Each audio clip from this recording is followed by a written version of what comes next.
बताइए कि अब इसमें लीगल पॉइंट्स भी जानना चाहता हूं, क्योंकि आप अधिवक्ता भी हैं, विश्लेषक भी हैं। तो बिलाल भाई, मेरे को यह बताइए कि दस्तावेज हैं, डॉक्यूमेंट है, ये सारी चीजें, उसके बाद सवाल उठाए जा रहे हैं और कहा जा रहा है कि यहां पर एक बड़ी साजिश रची जा रही है। तो क्या लीगल एस्पेक्ट हो सकते हैं इसमें?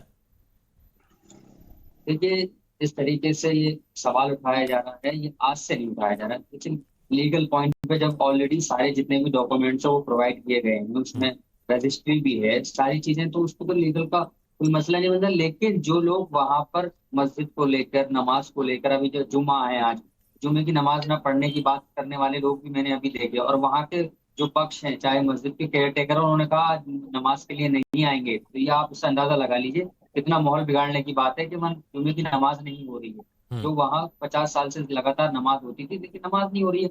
लेकिन जो सरकारें हैं, जो वहां लगातार मस्जिद को लेके, मदरसों को लेके लैंड जिहाद, फलाने जिहाद, इससे ऊपर उठ के बात करनी चाहिए। लेकिन वहां मैंने खुद देखा है किस तरीके से पुलिस वालों को प्रोटेस्ट के नाम पे मारा गया है, किस तरीके से वहां देश का माहौल खराब करने के लिए इन्होंने पुलिस का लगातार ट्वीट है, यही काम करने का ये काम जो किया भी है। ऐसे लोगों इनको को एक्सपोज सबसे करना है सख्त मेरे को, कार्रवाई दर्शन होनी चाहिए। भारती। और हमने तो कहा कि वहां के लोगों ने कहा ठीक है, आज जुमे की नमाज के लिए भी नहीं आ रहे। आप इससे अंदाजा लगा लीजिए, कोई इंसान जुमे की नमाज नहीं पढ़ने आ रहा है वहां, तो किस तरीके से वहां माहौल खराब किया जा रहा है। और वहां लगातार इसी माहौल खराब किया जा रहा है। आचार्य विक्रमादित्य जी, मेरा सबसे पहला यही सवाल था कि माहौल खराब कर कौन रहा है, अगर देवभूमि की बात की जाए तो बताइए कौन है वो लोग? मंजू जी, अभी आपने एक शब्द का उच्चारण किया, देवभूमि। उत्तराखंड को देवभूमि ही कहा जाता है शुरू से, वो देवभूमि यही है। और वहां पर वास्तविक तौर पे जो एक बात साफ साफ दिखाई देती है, ये सीधा सीधा केस डेमोग्राफिकल चेंजेस का है। ऑर्गेनाइज वे में ढंग से एक डेमोग्राफिकल चेंजेस करने की व्यवस्था जो इस्लाम की तरफ से चल रही है, तथाकथित तौर पे तमाम मुसलमान ऑर्गेनाइजेशन की तरफ से रखती है। वहां बसाया जा रहा है बांग्लादेशियों को, वहां बसाया जा रहा है रोहिंग्याओं को। वहां पर ऑर्गेनाइज वे में देहरादून से लेकर हर पहाड़ी क्षेत्र में आप जाके देख लो, बंगाली कॉलोनी वहां बसनी शुरू हो गई है। और पूरी तरह से इसके पीछे एक ऑर्गेनाइज खेल चल रहा है जो मदरसों की तरफ से, विभिन्न मुस्लिम ऑर्गेनाइजेशन की तरफ से चल रहा है। वहां की जो आबादी है जिस तेजी से बढ़ रही है, अगर 2002 की जनसंख्या की बात की जाए तो 1 लाख के आसपास कुछ लोग थे, 10 लाख के आसपास थे। आज वही आबादी 24 सालों के अंदर करीब करीब 18 लाख के आसपास पहुंच गई है। अच्छा। 3.5% आप समझिए ना, आप समझिए, आप इतिहास के पन्नों में जाएंगे, बहुत सारी बातें निकलेंगी, बहुत सारे जख्म कुरेदे जाएंगे, लेकिन पॉइंट समझिए। एक मिनट नहीं, फाजिल भाई, एक बात प्लीज सुनिए। मैं सॉल्यूशन पर जाता हूं। देखिए, जब दोपहर की 1 बजे की डिबेट होती है, 1 मिनट सुनिए ना, अरे 1 मिनट सुनिए, प्लीज सुनिए, रिक्वेस्ट है फाजिल भाई, रिक्वेस्ट है। मैं 1 बजे सॉल्यूशन पर जाता हूं, सॉल्यूशन पर कि कश्मीर से भगा दिया। सुनिए, मैं सॉल्यूशन पर जाता हूं, सॉल्यूशन पे बात नहीं करेंगे, मैं आगे बढ़ जाऊंगा, प्लीज सुन लीजिए। कौन रोका अब इनको? ये हिंदू जिहादी बार चला बात नहीं, हाँ? कश्मीर से जो है भगा दिया, कश्मीर में घर नहीं बनाने दिया। अभी 4 साल से आप कितना घर बनाए जाकर के? कौन रोक रहा है आपको? जाइए बनाइए। अहमद भाई, फिर मैं कुछ कह दूंगा ना, आपको बहुत जोर वाली मिर्ची लगेगी, कर छोड़िए। मैं आपको कि आप बात सुनने में यहाँ पर इंटरेस्टेड है नहीं, आप बात सुनने में यहाँ पर इंटरेस्टेड नहीं है। मैंने फिर बोला, मैं सॉल्यूशन की बात कर रहा हूं रंगरेज भाई, मैं सॉल्यूशन की बात करूंगा। कासमी साहब ने कहा कि कुछ जगह ऐसी हैं जहां पर जमीन पर अवैध तरीके से इलीगल तौर पर मजार बना दी गई। लैंड जिहाद वाली बात को भी उन्होंने एक्सेप्ट किया है, और खासकर देवभूमि में। इसीलिए शायद देवभूमि में जो इतने लोग हैं, वो नाराजगी उनकी अब दिख रही है, वो सड़कों पर आ रहे हैं, वरना हमेशा शांत रहते हैं। लेकिन जब वो देख रहे हैं कि इलीगल तरीके से ये सब किया जा रहा है, तो अब ये नाराजगी दिख रही है। देखिए हिमांशु भाई, लगातार भाजपा और भाजपा के जो हिंदूवादी संगठन है, जो कथाकथित, वो लगातार ऐसा माहौल बना देना चाहते हैं पूरे देश में, अफरा तफरी जैसा माहौल बना देना चाहते हैं। अभी मैं आपको आईना दिखाने वाली जो दर्शन भारती साहब हिंदूवादी संगठन से सुन तो लीजिए। अरे सर, वो बीजेपी से तो नॉमिनेट होके जो है उनको वहां पे मदरसा बोर्ड का चेयरमैन बना रखा। सुनिए हिमांशु भाई, अगर किसी की विचारधारा आपसे नहीं मिलेगी, सुनिए सर, अगर किसी की विचारधारा आपसे नहीं मिलेगी, देखो मैं बीच में बात कर रहा हूं ना, अभी इनकी बात कर रहा हूं मैं, कासमी साहब की। अगर किसी की विचारधारा आपसे नहीं मिलेगी, तो क्या वो बीजेपी के हो जाएंगे या फिर अलग हो जाएंगे वो आपसे? अरे सर, वो बीजेपी के हैं या नहीं है, ये जग जाहिर बात है, आप मत बताइए। ये देखिए, ये जो दर्शन भारती बता रहे थे कि वहां पे जो है मुसलमान जिहादियों ने, आतंकियों ने जो है पथराव किया, ये यूपी वहां का उत्तराखंड का पुलिस का ट्वीट है।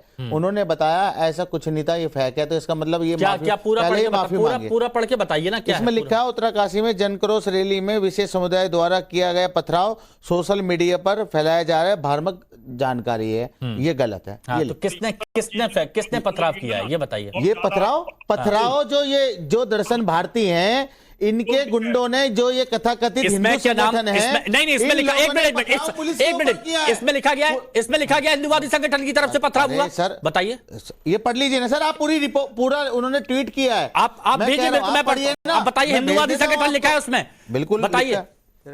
अरे पथराव फिर किसने किया? नहीं अरे एक मिनट तो आप बताइए, हिंदुवादी संगठन, इन्होंने पुलिस पे एक मिनट प्लीज आप इधर, हिंदू संगठन, मैं कहता हूँ ऐसे लोगों के जूते मारने चाहिए नहीं जो प्लीज पूरे देश का अमन चैन खराब कर रहे हैं। एक मिनट दर्शन भारती के मुंह पे चप्पल मारनी सुनिए चाहिए। एक मुसलमानों को जिहादी आतंकी सुनिए, कह रहे हैं। मेरी बात सुनिए। नहीं, अगर आप में हिम्मत है तो आप करके बताइए, कैसी बातें कर रहे हैं आप, कैसी बातें आप कर रहे हैं, मुसलमान कैसी बातें आप कर रहे हैं स्टूडियो में बैठ के, बुलडोजर हो ये स्टूडियो में बैठ के ऐसी बात नहीं। और सबसे पहली बात मैं चाहता हूं, एक मिनट प्लीज, और आप अच्छी बात है आपके स्टूडियो में सुनिए, नहीं आप मेरे को झूठ बोल रहे हैं यहाँ पर बैठकर। आप प्लीज मेरे को वो दिखा दीजिए जो आप दिखाना चाह रहे हैं। प्लीज एक मिनट प्लीज, नहीं बहुत जरूरी है, प्लीज सामने लाइए, आप मेरे को ये दिखाइए। ट्वीट क्या लिखा है आप ये बहुत जरूरी। उत्तराखंड पुलिस, पढ़ लीजिए। हिंदू संगठन द्वारा रैली जुलूस के लिए निर्धारित रूट का प्रयोग न करते हुए पुलिस द्वारा लगाए गए बैरिकेटिंग पर रोकने पर प्रदर्शनकारियों भीड़ के द्वारा पथराव, बोतलें फेंकी गई तथा बाद में कुछ लोगों के द्वारा किनारे पर भवन के पीछे ऊपर जाकर पथराव किया गया।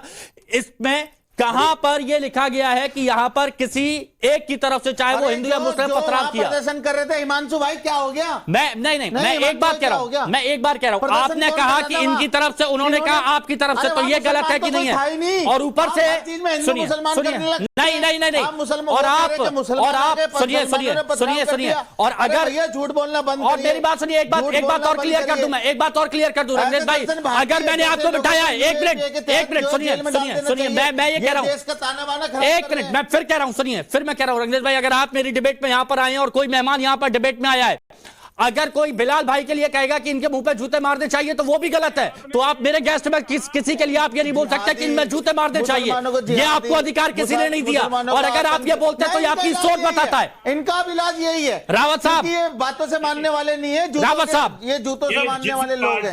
कहीं नहीं लिखा गया ये कि पथराव किसने किया है। भीड़ का चेहरा क्या है? भीड़ का चेहरा क्या है? भीड़ कौन थी?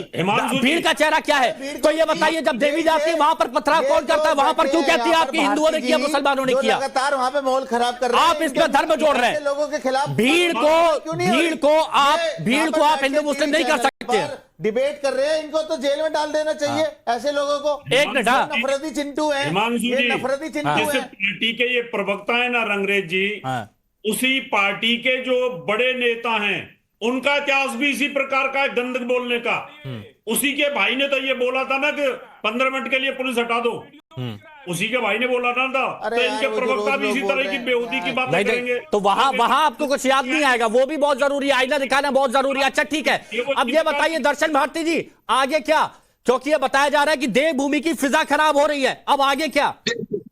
थोड़ा सा मैं इनको जवाब देना चाहता हूँ। ये जूते वाली बात कर रहे हैं, हम मुसलमान नहीं है, पहली बात सुनो।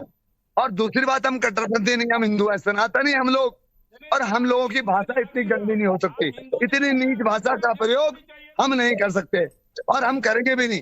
पर याद रखना, शांति के लिए कदम आगे बढ़ाए जाएंगे वहां, बस खत्म, बस ये पूछना चाह रहा हूं।